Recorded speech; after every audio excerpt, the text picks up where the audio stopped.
নবীনগরে পুলিশের সামনে প্রবাসীর ছেলেকে অপহরণ, ডিজিএফআই পরিচয়ে ৩ কোটি টাকা মুক্তিপণ দাবি।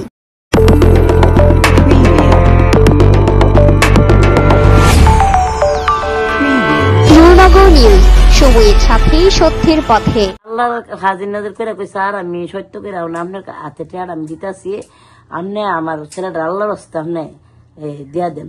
আমি একটা কথা বললাম আপনাদের, যদি ওই যে আপনার ছেলের সাথে আপনি কথা বললেন, ওর বাসায় গিয়ে আপনার সব বলবে, আপনি আধা ঘন্টার মধ্যে কোনো বাড়িতে চলে গেছে। আচ্ছা ঠিক আছে। ব্রাহ্মণবাড়িয়ার নবীনগরে পুলিশের উপস্থিতিতেই সৌদি আরব প্রবাসী ব্যবসায়ী শহীদুল ইসলাম মালুর ছেলে রিফাত মিয়া ১৯কে অপহরণ করেছে একদল সশস্ত্র দুর্বৃত্ত। নিজেদের ডিজিএফআই এর সদস্য পরিচয় দিয়ে তারা রিফাতকে তুলে নিয়ে যায় এবং পরদিন পরিবারের কাছ থেকে ৩ কোটি টাকা মুক্তিপণ দাবি করে। সোমবার রাতে উপজেলার লাউর ফতেপুর ইউনিয়নের আহমেদপুর গ্রামে এই চাঞ্চল্যকর ঘটনা ঘটে। সিসিটিভি ফুটেজে দেখা যায় একটি হাইএক্স গাড়িতে করে আসা ১০ থেকে ১২ জনের একটি দল প্রথমে প্রধান ফটকের তালা ভাঙার চেষ্টা করে। তালা না ভাঙায় একজন দেয়াল টপকে বাড়ির ভেতরে ঢুকে গেট খুলে দিলে বাকিরাও প্রবেশ করে বাড়ির আঙ্গিনায় ছড়িয়ে পড়ে। ঘটনার আঁচ পেয়ে শহীদুল ইসলাম দ্রুত নবীনগর থানার ভারপ্রাপ্ত কর্মকর্তা ওসি আব্দুর রাজ্জাককে ফোন করে বিষয়টি জানিয়ে এলাকায় মাইকিং করার অনুরোধ করেন। তবে অভিযোগ রয়েছে ওসি মাইকিং করতে নিষেধ করেন। এর কিছুক্ষণের মধ্যেই পুলিশ ঘটনাস্থলে পৌঁছালেও তারা দুর্বৃত্তদের কার্যক্রম প্রতিহত করতে ব্যর্থ হয়। পুলিশের সামনে দুর্বৃত্তরা বাড়িতে প্রবেশ করে তল্লাশি চালায় এবং এক পর্যায়ে রিফাত মিয়াকে জোর করে গাড়িতে তুলে নিয়ে যায়। এই দিনই রাত ৩টার দিকে শহীদুল ইসলামের ফোনে অপহরণকারীরা কল করে প্রথমে ৫০ লক্ষ টাকা মুক্তিপণ দাবি করে। পরদিন ৮ই এপ্রিল সকালে রিফাতের মায়ের ফোনে আবার কল দিয়ে মুক্তিপণের পরিমাণ বাড়িয়ে ৩ কোটি টাকা দাবি করা হয়। অপহরণকারীরা নিজেদের ডিজিএফআই এর সদস্য বলে পরিচয় দেয়। শহীদুল ইসলাম বলেন, আমি পুলিশকে ফোন করে সাহায্য চেয়েছি, মাইকিং করার কথা বলেছি, কিন্তু ওসি নিষেধ করেন। পুলিশ সামনে থেকেও কোনো বাধা দেয়নি। এখন আমার ছেলের জীবন নিয়ে শঙ্কায় আছি।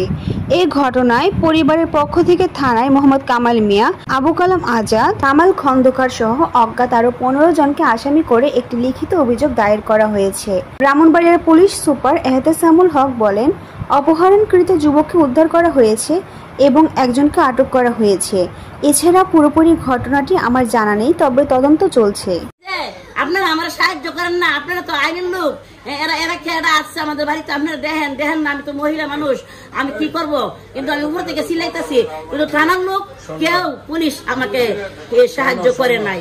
পুলিশ অনুমান 10টা ৫:৫০ মিনিটে আমার বাড়িতে লোক ঢুকে প্রশাসনের পরিচয় দিয়ে বলতেছে যে আমরা ডিজিএফের লোক। এ কথা কই আমার প্রথম গেটটা ভাঙছে, বাইঙ্গা দ্বিতীয় গেট ভাঙছে, বাইঙ্গা মনে করেন যে তৃতীয় গেট তালা কাটছে, তালা কাটটা উপর উঠছে। উপরে আমি বাইরে ছিলাম, বাইরে থেকে আমি আমার ক্যামেরা থেকে, আমার মোবাইলে ক্যামেরা আছে, ক্যামেরা থেকে আমি দেখার পরে আমি মনে করেন যে আমি ওসি সাহেবের ফোন দিলাম। ওসি সাহেব বললো, স্যার আমি তো ইয়েতে নাই, আমি ছুরিতে আছি। বললাম, ভাই আপনি প্রশাসন পাঠান, এই অবস্থা। আমার তো মনে করেন যে বাড়িতে কথা বলছে, কিন্তু আমার এই লোকগুলো সন্দেহ হয়, এগুলো ডিজিএফ না, এগুলো চুপ।